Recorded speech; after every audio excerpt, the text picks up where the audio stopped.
नमस्कार दोस्तों, स्वागत है आप सभी का एक बार फिर से आपके अपने YouTube चैनल टेक्निकल जॉब ज्ञान में। दोस्तों खुशखबरी है, बड़ी अपडेट आ रही है मिलिट्री इंजीनियर सर्विसेज की तरफ से। काफ़ी सारे बच्चे पूछ रहे थे सर MES के अंदर IT की वैकेंसी कब आएगी, JEE की वैकेंसी कब आएगी, सुपरवाइजर की वैकेंसी, मीटर रीडर, इन सभी पदों के लिए वैकेंसी कब आने वाली है।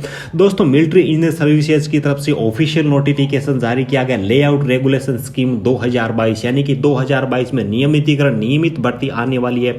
उसका ऑफिशियल नोटिफिकेशन जारी किया गया। कौन सी पोस्ट के लिए कितनी वैकेंसी आने वाली है, कौन सी पोस्ट के लिए भर्ती करवाने की किसको जिम्मेदारी दी गई है, कौन कौन सी CW के अंडर में, कौन कौन सी कमांड के अंडर में कौन कौन सी पोस्टों के लिए कितनी कितनी वैकेंसी आएगी, डिटेल में ऑफिशियल नोटिफिकेशन जारी कर दिया गया है। 2022 के अंदर इस भर्ती को कंप्लीट करवाया जाएगा। तो चलिए दोस्तों डिटेल में एक एक चीज के बारे में बात करने वाले हैं। तो फ्रेंड्स जैसा कि आप देख पा रहे होंगे, ये इनका ऑफिशियल नोटिफिकेशन है, मिलिट्री इंजीनियर सर्विसेज की तरफ से जारी किया गया नोटिफिकेशन है। अभी तक मीडिया में नहीं है, ये ऑफिस के जरिए मतलब क्या कि डिपार्टमेंटली लेटर है वो प्राप्त हुआ है।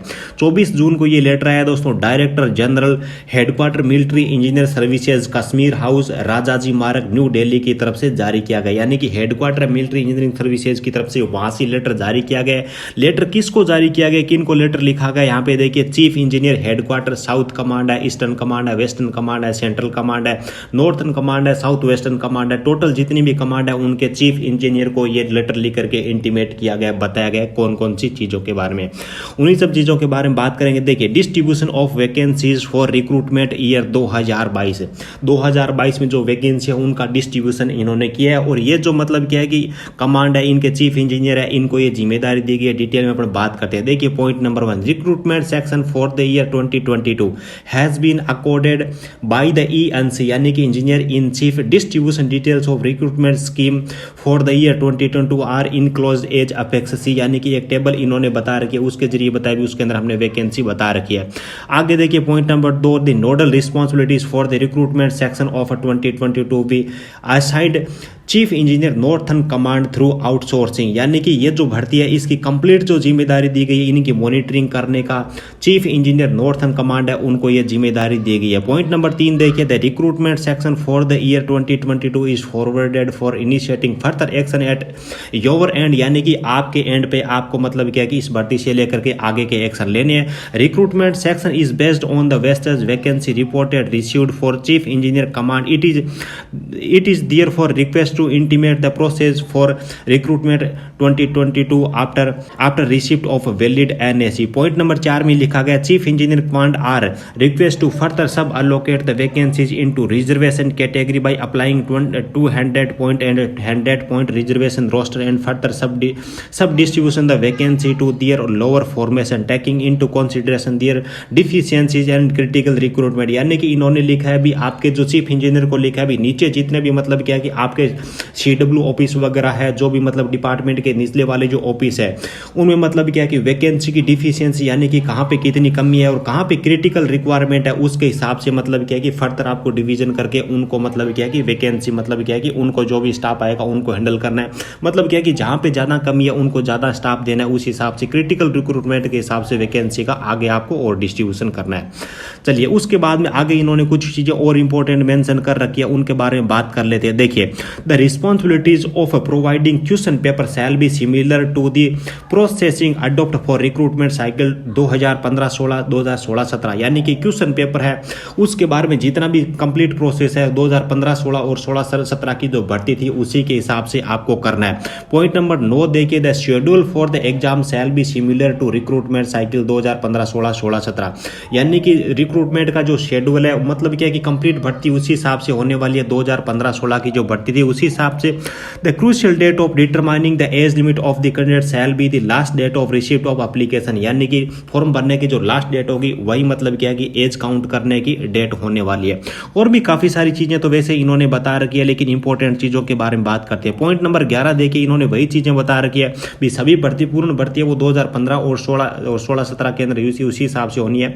Will be forwarded for recruitment cycle 2022, वही चीज अंडर, यानी कि किस हिसाब से वैकेंसी है, कौन कौन से पद यहाँ पे देखिए डी मैन के है, सुपरवाइजर BS के है, SK2 यानी कि स्टोर कीपर की है, CMD ऑर्डिनरी ग्रेड यानी कि ये आपके ड्राइवर की भर्ती है, चौकीदार की भर्ती है, केनमैन की भर्ती है, मीटर रीडर की भर्ती है, मेट SS की भर्ती है और जेई की भी भर्ती है। चलिए यहाँ पे देखिए किसकी भर्ती कौन कौन करवाएगा उसके बारे में बात करते हैं। उसके बाद में भर्ती की कंप्लीट डिटेल के बारे में, कौन सी कमांड को कितने पद दिए गए, टोटल कितने पद है, कौन सी पोस्ट के, उसके बारे में बात करेंगे। देखिए authority to issue adept letter यानी कि किस पोस्ट के लिए किसको मतलब क्या है कि अथॉरिटी बनाया गया है। देखिए आपकी ड्राफ्टमैन की और सुपरवाइजर BS की जो वैकेंसी है वो मतलब क्या है कि चीफ इंजीनियर होगा जिस कमांड का, उसी के अंडर में वो भर्ती होने वाली है। इसी हिसाब से स्टोर कीपर की है, CMD है, चौकीदार है और केनमैन है, उनका भी चीफ इंजीनियर यानी कि कमांड लेवल पे उनकी भर्ती होने वाली है। लेकिन मेट SS के यानी कि सेमी स्किल्ड मेट होते हैं, इंडस्ट्रियल पर्सन होते हैं, उनकी भर्ती हमेशा ही CW यानी कि कमांडर वर्क्स इंजीनियर करवाता आया है और उसी को मतलब अथॉरिटी दी गई है। यानी कि कमांड के बाद में नीचे जो वैकेंसी वो कमांडर वर्क्स इंजीनियर CW होती है उनको डिस्ट्रीब्यूट की जाएगी। अलग अलग CW वो अपने स्तर पे मेट SSK की भर्ती करवाने वाली है। यहाँ पे एक चीज मैं आपको बता दूंगी, मेट SSK की जो भर्ती होती है IT फ्रेशर्स के लिए होती है, मीटर रीडर वगैरह इनके अंदर IT वाले अप्लाई कर सकते हैं, स्टोर कीपर के अंदर अप्लाई कर सकते हैं, ड्राफ्टमैन में डिप्लोमा वाले बच्चे आवेदन कर सकते हैं, केनमैन में 10th वाले, चौकीदार में 10th वाले, है ना, MTS के अंदर 10th वाले बच्चे आवेदन कर सकते हैं। देखिए आगे मतलब क्या है कि जो वैकेंसी SSA के थ्रू होने वाली है जूनियर इंजीनियर की, उसके बारे में भी इन्होंने बता रखा है, जैसे कि मैं आपको बता देता हूं। देखिए पहले अपन बात कर लेते हैं स्टेबल के बारे में, कहां पे कितनी वैकेंसी है उसके बारे में इन्होंने बता के रखा है। जेई सिविल के लिए यहाँ पे वैकेंसी के बारे में बता रखा है। देखिए DCRE की यहाँ पे 32 वैकेंसी है, प्रमोशन से 32 वैकेंसी भरी जाएगी और डायरेक्ट रिक्रूटमेंट DR से 97 वैकेंसी भरी जाएगी। टोटल जेई सिविल की यहाँ पे आपकी 161 वैकेंसी रहने वाली है। जेई E&M यानी कि इलेक्ट्रिकल और मैकेनिकल की जो वैकेंसी है टोटल आप काउंट करोगे तो मैंने काउंट करके रखा है 119 वैकेंसी है। जेई QS&C के लिए जो टोटल वैकेंसी है उसके बारे में देखिए यहाँ पे लगभग मतलब क्या है कि 100 के आसपास में वैकेंसी है। डी मैन यानी कि ड्राफ्टमैन की वैकेंसी के बारे में अपन बात करें तो ड्राफ्टमैन के लिए यहाँ पे टोटल मिलाकर के 77 वैकेंसी है। इसी हिसाब से सुपरवाइजर BS है तो यहाँ पे केवल एक वैकेंसी है, क्योंकि BS सुपरवाइजर की वैकेंसी है उसका अभी प्रोसेस चल रहा है। BS सुपरवाइजर की एग्जाम हो चुके हैं, डॉक्यूमेंट वेरिफिकेशन हो चुके हैं, तो पहले उन बच्चों को ज्वाइनिंग देंगे। यानी कि एक भर्ती लगभग अभी मतलब क्या है कि प्रोसेस के अंदर चल ही रही है, इसलिए मतलब यहाँ पे इसकी पोस्टें नहीं है। स्टोर कीपर की वैकेंसी है, 10+2 वाले बच्चे आवेदन कर सकते हैं। उसके अंदर भी देखिए 5 और 18 डायरेक्ट रिक्रूटमेंट से यहाँ पे 18 पोजीशन भरी जाने वाली है। UDC के लिए यहाँ पे काफी सारी वैकेंसी है। LDC के लिए यहाँ पे बहुत सारी वैकेंसी है, 212 वैकेंसी LDC की डायरेक्ट रिक्रूटमेंट से भरी जाएगी। स्टोनो की यहाँ पे 19 वैकेंसी है। ड्राइवर की यहाँ पे आप देखोगे तो टोटल 145 वैकेंसी है। ड्राइवर के अंदर लाइसेंस होना जरूरी है, 10th पास वाले आवेदन कर पाएंगे, हैवी लाइसेंस होना चाहिए। MTS में 10th वाले अप्लाई कर सकते हैं, 275 वैकेंसी है। चौकीदार की यहाँ पे 1 वैकेंसी है। मीटर रीडर की लगभग यहाँ पे 20 वैकेंसी है, 15 वैकेंसी वो डायरेक्ट रिक्रूटमेंट से भरी जाने वाली है। केनमैन की यहाँ पे 1 वैकेंसी है। मेट SS के सबसे अच्छी वैकेंसी है IT स्टूडेंट के लिए, तो टोटल मिलाकर के यहाँ पे आप वैकेंसी देखोगे 4454 वैकेंसी यानी कि लगभग 4450 वैकेंसी है। उस टोटल मिलाकर के यहाँ पे 6670 पदों के लिए यहाँ पे वैकेंसी आने वाली है। कमांड वाइज वैकेंसी आप देख सकते हो, यहाँ पे देखोगे ऊपर साउथर्न कमांड है, ईस्टर्न कमांड है, सेंट्रल कमांड है, इनके लिए कमांड वाइज वैकेंसी भी यहाँ पे इन्होंने बता के रखी है। तो कमांड वाइज वैकेंसी आप देख सकते हो। मेट SS की जो वैकेंसी है अलग अलग CW अपने अपने लेवल पे करवाएंगे। तो देखिए उदाहरण के तौर पे मैं बात करूं, यहाँ पे देखिए एक ही कमांड के लिए 1161 वैकेंसी यहाँ पे दे रखी है। तो एक कमांड के लिए नीचे लगभग 8-10 CW होते हैं ना, 8-10 CW होते हैं, तो CW अपने स्तर पे भर्ती करवाएंगे। तो 1161 जो वैकेंसी है इनको 8-10 CW में डिस्ट्रीब्यूट करेंगे। यानी कि प्रत्येक CW के अंडर में मतलब क्या कि अलग अलग कमांड में 50 से लेकर के 100 तक वैकेंसी आने वाली है। आप चाहो जितने CW की वैकेंसी में अप्लाई कर सकते हो, कोई भी दिक्कत नहीं है। जैसे कि यहाँ पे इन्होंने पॉइंट नंबर 1 के अंदर मेंशन कर रखा है भी जेई वाली जो वैकेंसी है उनको SSC के थ्रू भरवाया जाएगा। SSC से जो भर्ती प्रक्रिया कंप्लीट होगी उसके बाद में अलग अलग जो मतलब ऑफिस है उनको जूनियर इंजीनियर है वो डिस्ट्रीब्यूट कर दिया जाएंगे। और LDC की जो वैकेंसी है वो भी SSC के थ्रू ही होने वाली है।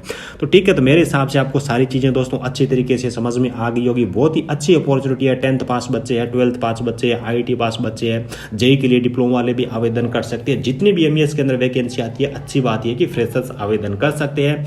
तो मेरे हिसाब से आपको सारी चीजें अच्छी तरीके से समझ में आ गई होगी। वीडियो अच्छा लगे तो एक प्यारा सा लाइक करना। इसी वीडियो को डिस्क्रिप्शन में आपको हमारे टेलीग्राम चैनल की लिंक मिल जाएगी, उसको ज्वाइन कर लेना। वहां पे काफी सारी अपडेट में इसमें पे शेयर करता रहता हूँ। जैसे इनकी भर्ती का नोटिफिकेशन जारी हो जाएगा उसके बाद में वीडियो बनाऊंगा, अच्छी तरीके से आपको गाइड करने वाला हूँ। Thank you.